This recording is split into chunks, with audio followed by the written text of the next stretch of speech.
জনাব আলমগীর কুমকুম, আপনাকে ধন্যবাদ আমাদের এই আলোচনায় যুক্ত হওয়ার জন্য। তো আমি আপনাকে যে প্রশ্নটি করতে চাই সেটা হচ্ছে যে আপনাদের কেন মনে হয় যে সালমান শাহকে হত্যা করা হয়েছে, এবং সেই সময় আসলে কোন কোন বিষয়গুলো আপনাদেরকে আপনাদের মনে যে এই বিশ্বাস বা এই সন্দেহটাকে এনে দিয়েছিল সেগুলো যদি একটু বলতেন। আসসালামু আলাইকুম সময় টিভির সবাইকে, দেশবাসী, সালমান শাহ ভক্ত সবাইকে। আমি আলমগীর কুমকুম, সালমান শাহর মেজো মামা। আমি আমেরিকায় থাকি।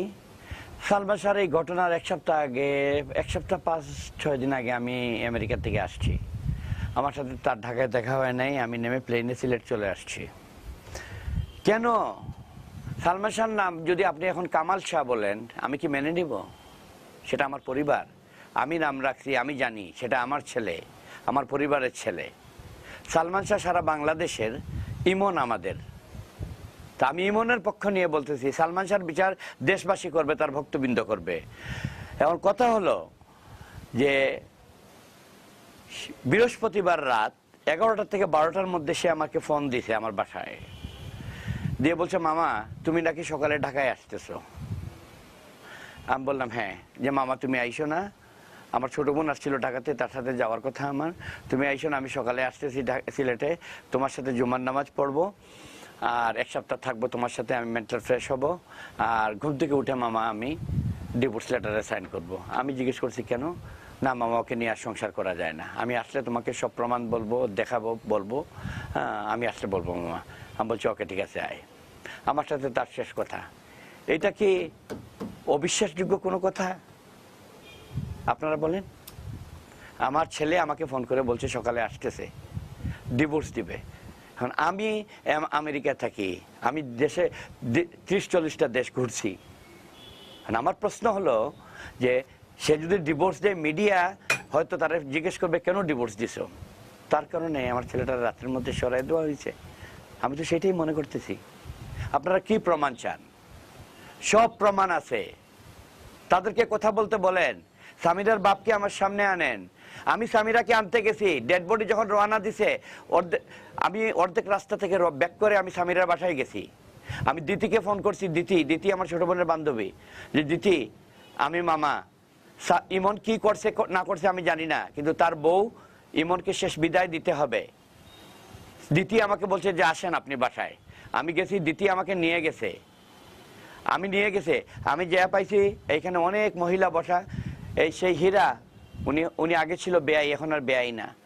উনি এক পুলিশ অফিসারকে নিয়ে বসে আছেন, আমাকে বলছে যে না উনি সিলেট যাবে না। আমি বলছি ভাই, তার হাজবেন্ড, তার দায়িত্ব শেষ বিদায় দেওয়ার। উনি বলছে না সে যাবে না। সামিরা কোনো কথা বলে নাই, কিন্তু রবি সেই সময় দাঁড়ায় আমাকে বলছে যে না ও যাবে না। উনি কে? আমি তো চিনি না। আপনারা কি প্রমাণ চান?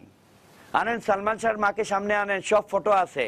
যেদিন 10 দিন পরে আমরা সিলেট থেকে ঢাকায় গেছি, সালমান শাহর অ্যাপার্টমেন্ট খোলা হয়েছে। এখানে পুলিশের অনেক ঊর্ধ্বতন কর্মকর্তা ছিল, ডিরেক্টিভ ব্রাঞ্চ ছিল। আমি, সালমান শাহর মা, সালমান শাহর বাবা, আমার ছোট ভাই, আমরা গেছি। সালমান শাহর শ্বশুর শাশুড়ি, সালমান শাহর ওয়াইফ ছিল সেখানে। আমি উপস্থিত, আমি প্রবাসী মানুষ, কিন্তু সালমান শাহ শ্বশুর হাইসা কথা বলতেছে।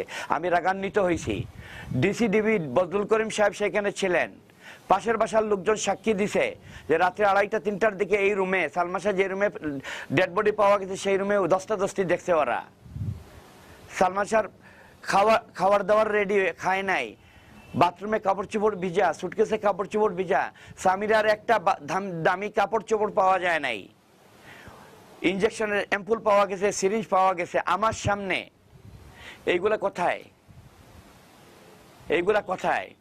তখন এই বিষয়গুলা কেন গ্রহণ করা হলো না, বা তখন আপনারা এগুলো বলেছিলেন যে এই প্রমাণ আছে? সবকিছুর ফটোগ্রাফ আছে, এখন চান দেব। তখন কি করেছেন আপনারা সেই বিষয়গুলো সামনে আনার জন্য? তখন তো আমরা, শোনেন, আপনার কি ছেলে মারা গেছে? আমাদের মাথা নষ্ট। 21 বছর কাঁদতে পারি নাই। আমি কাঁদতে নাই, সে মারা গেছে, তাকে দাফন করছি। আমার ছেলে সালমান শাহর লাশ কবর থেকে আমি উঠাইছি। আমি সাক্ষী ম্যাজিস্ট্রেটের সামনে, লাশ কেমন ছিল না ছিল। আমি আজকে কাঁদতেছি। এই খবর শোনার পর থেকে যখন তার ভিডিও ভাইরাল দেখছি আমি কান্দা শুরু করছি। এর আগে আমি কান্দি নাই। আপনারা প্রশ্ন করতেছেন, করেন কি জি প্রশ্ন করবেন? মামা করেন। আলমগীর কুমকুম, আমি আপনাকে আরেকটা প্রশ্ন, শেষ প্রশ্ন করি এখনকার মতো।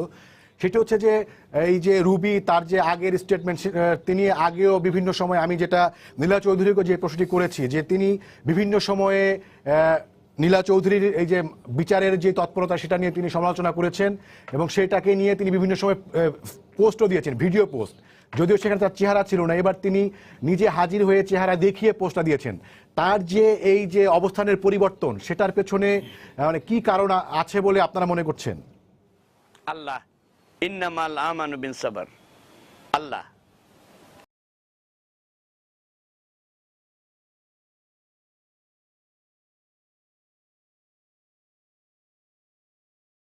একজন সাক্ষী দিচ্ছে মৃত্যুসজ্জায়, উনি হয়তো মনে করছে যে আমার মৃত্যুর সময় এসে গেছে, আমাকে সত্য বলা দরকার, অথবা ওনার কোনো পারিবারিক প্রবলেম হয়েছে উনি বলার দরকার।